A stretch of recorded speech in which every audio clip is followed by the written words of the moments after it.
திரு பிரகாஷ், 5 ஆண்டுகள் தாவேக ஆட்சி நீடிக்கும், விஜய் தாக்கு பிடிச்சுவாருங்கிற அந்த யதார்த்தத்தை திரு ஸ்டாலினால ஏற்றுக்கொள்ள முடியலையா?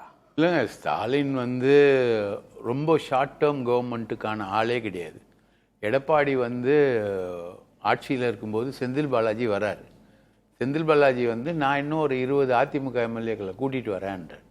அப்போ ஸ்டாலின் சொன்னது, நீ மட்டும் வா போதும், இந்த ஆட்சி நேச்சுரலாக கவிழட்டும்.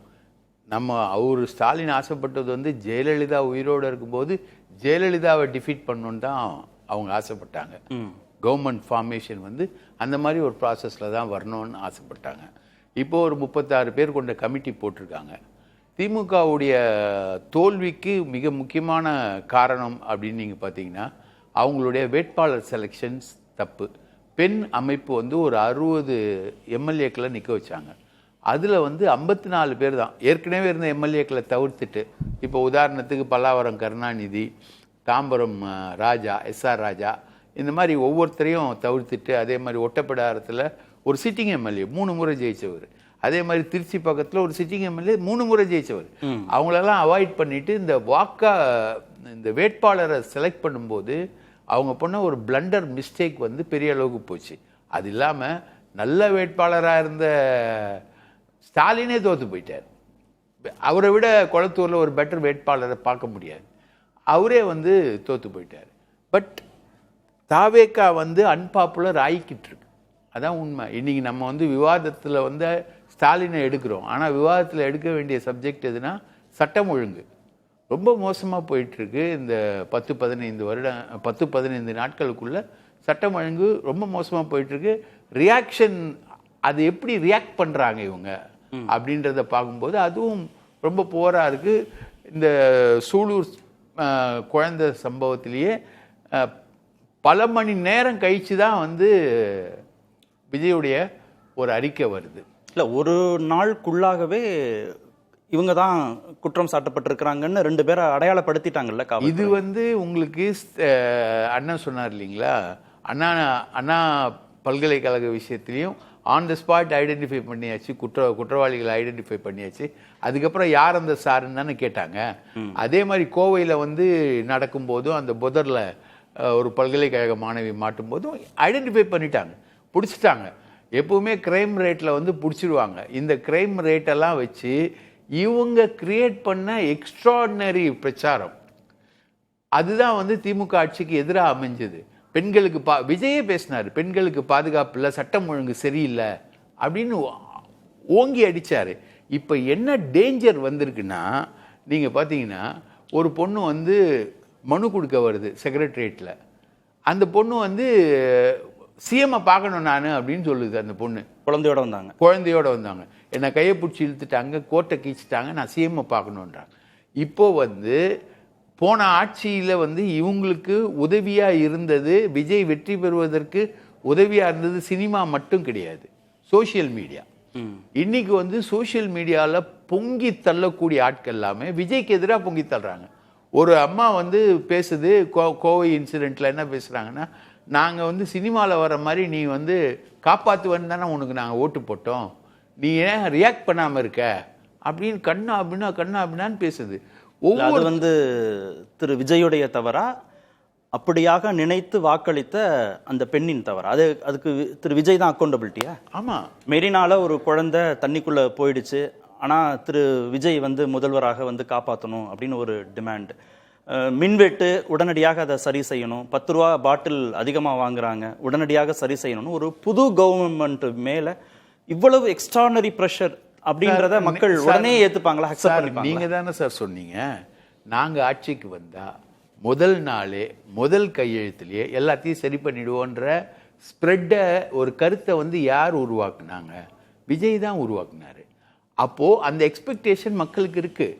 கரண்ட்டு கட்டு இப்போ கொளத்தூரில் பார்த்தீங்கன்னா முதல்வர் தொகுதியாக இருந்ததுனால கொளத்தூரில் கரண்ட்டு கட்டே வராது, அவ்வளோ பர்ஃபெக்டாக மெயின்டைன் பண்ணுவானுங்க.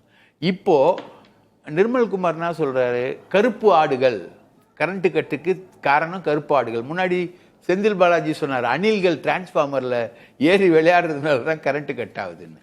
ஸோ இதெல்லாம் காரணங்கள் கிடையாது, இது அட்ரஸ் பண்ணக்கூடிய விஷயங்கள். இல்லை, மக்கள் பேசின காணொலியும் நீங்கள் பார்த்துருப்பீங்க. திரு விஜய்க்கு கெட்ட பெயர் ஏற்படுத்தி கொடுக்கணுங்கிறதுக்காகவே இதெல்லாம் செய்யறாங்க. திரு விஜயை ஒன்றும் பண்ண முடியாதுன்னு காணொலிகள் வருது. அந்த அளவுக்கு ஆழமா நம்புறாங்க முதல்வர் விஜய் செஞ்சிருவாரு அப்படின்னு. முதல்வர் விஜய் மேல நல்ல எதிர்பார்ப்புகள் இருக்கு. அவர் நல்லவர் தான், நான் இல்லைன்னு சொல்ல. சிஸ்டம் என்ன, இந்த சிஸ்டத்துக்குள்ள நீ எப்படி ஒர்க் பண்ணுவ, ரைட்டுங்களா?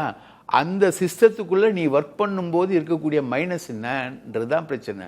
விஜய்க்கு இருக்கக்கூடிய பெரிய ஆபத்து, அவர் எந்த சோஷியல் மீடியாவால் மேலே வந்தாரோ அதே சோஷியல் மீடியாவில் அவர் மீதான அதிருப்திகள் போகும். இனிமேல் பட்ட அரசியலை நீங்கள் ஓட்டு கேட்டு வாக்குறுதி கொடுத்து தேர்தல் பிரச்சாரம் பண்ணி மக்களை சந்தித்து அதெல்லாம் கிடையாது. இது இன்ஃபர்மேஷன் ஏஜ். ஒரு குரூப் ஃபார்ம் பண்ண வேண்டியது, ரூட்டுன்னு ஒரு குரூப்பு ஃபார்ம் பண்ணியிருக்காங்க. அதில் ஒரு 30-40 வாட்ஸ்அப் ஆட்களை இன்க்ளூட் பண்ணுறாங்க. யாரும் இனிமேல் பட்டு சினிமாவில் கூட அந்த குரூப்பை மீறி நடிக்க முடியாது. ரெட் ஜெயின் மூவிஸை விட பிரம்மாண்டமாக வராரு நம்ம பழனிசாமி, ஜெகதீஷ் பழனிசாமி. அது மாதிரி இனி சமூக வலைத்தளங்கள் தான். அதை முதல்ல உருவாக்குனது அண்ணாமலை. அதுக்கப்புறம் அந்த விஷயத்தில் எக்ஸ்பெரிமெண்ட் பண்ணி வெற்றி பெற்றது ஆதவ் அர்ஜுனும் இந்த ரூட்டும் விஜயும் தான். விஜயுடைய வெற்றி பலருக்கு வேட்பாளரே தெரியாமல் விழுந்ததுக்கு காரணம் சமூக வலைத்தளங்களுக்கு இவ்வளோ பெரிய ரீச் இருக்குன்னு யாருமே இதுக்கு முன்னாடி தேர்தலில் ஜட்ஜ் பண்ணல.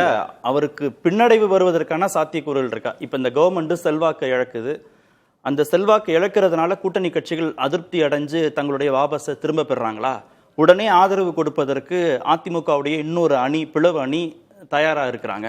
அதுவும் இல்லாம மீண்டும் மறுதேர்தல் வருது அப்படின்னா அதிமுக அணி தயாரா இருக்கு. இல்ல, மீண்டும் மறுதேர்தல்னா கூட அது விரைவிலே வந்தாலோ 5 வருடங்கள் கழித்து வந்தாலோ திரு விஜய் மீது அபிமானம் கொண்ட புதிய வாக்காளர்கள் தயாராக இருக்கிறாங்கன்னு. இந்த ஆர்டர் இவ்வளவு ஸ்ட்ராங்கா இருக்கும்போது 5 ஆண்டுகள்ல இந்த ஆட்சி கலைஞ்சிரும் அப்படிங்கறது ஆர்டர் ஸ்ட்ராங்ல நீங்க சொன்ன வாதத்துல ஒண்ணு, அதிமுக கட்சி தாவல் தடுப்பு சட்டம் கிளியரா இருக்கு. அவங்களுக்கு அகென்ஸ்டா அவங்கள பல பேர் இப்போ எடப்பாடி பழனிசாமியை சந்திச்சு வாபஸ் வாங்கிட்டு இருக்காங்க. அதிமுக இன்னைக்கு இல்ல நாளைக்கு இல்ல என்னைக்குமே எடப்பாடி இருக்கிற வரைக்கும் விஜய்க்கு சப்போர்ட்டா அதிமுக இறங்கவே இறங்காது. ஏன்னா கட்சி தாவல் தடுப்பு சட்டம் வந்திருக்கு. அங்கேருந்து டெல்லியிலேருந்து ஒரு லாயர் விஜயை சந்தித்து பேசி அதெல்லாம் விளக்குன அப்புறம் தான் அவங்களுக்கு மந்திரி சபையே கொடுக்கல, ரைட்டுங்களா? அதனால் அதிமுக இருக்குது, அதிமுக வச்சு பண்ணலான்றது சொத்தை வாதம். இன்னொன்று, இந்த விளைவுகள் எல்லாம் இப்போ நீங்கள் எதிர்பார்த்ததை விட வேகமாக மக்களுக்கு போய் சேருது. அப்படி சேரும்பொழுது அதிருப்தி உருவாகும். அந்த அதிருப்தி உருவாகும் போது இன்னைக்கு திருமாவளவன் கூட சொல்லிட்டு இருக்காரு, திமுகலாம் ஒரு கட்சியே கிடையாது, அதெல்லாம் ஒன்றும் ஸ்ட்ரென்த்தே இல்லைன்னு பத்திரிகையாளர்களை ஆஃப் த ரெக்கார்டில் கூப்பிட்டு பேசுறாரு. ஓகே, ஒன்றுமே இல்லை, அது ஸ்ட்ரென்த்தே இல்லை, அது அழிஞ்சு போயிடுன்னு வச்சுக்கிட்டா கூட இந்த அதிருப்திகள் உதாரணத்துக்கு UPA 1, UPA 2 அதில் கம்யூனிஸ்டுகளுடைய ரோல் என்ன? 1, 2, 3 அக்ரிமெண்ட் வரும்போது கிளீனா பிச்சுக்கிட்டு வந்தாங்க. அந்த மாதிரி இவர் பிஜேபி இன்னும் பிரைம் மினிஸ்டர் அப்பாயின்மெண்ட்டே வாங்கல. விஜய் பிரைம் மினிஸ்டர் பார்த்து பிஜேபி இந்த விஷயங்களை விஜயை எப்படி பார்க்குது, பிஜேபி எப்படி ஹேண்டில் பண்ணுது, ஒண்ணு நம்பிக்கை ஓட்டுல நடுநிலை வகிச்சாங்க. அடுத்த சுற்றுல பேசிடுவோம், அதை அடுத்த சுற்றுல அதை பேசிடுவோம் பிஜேபியோட ரோல்.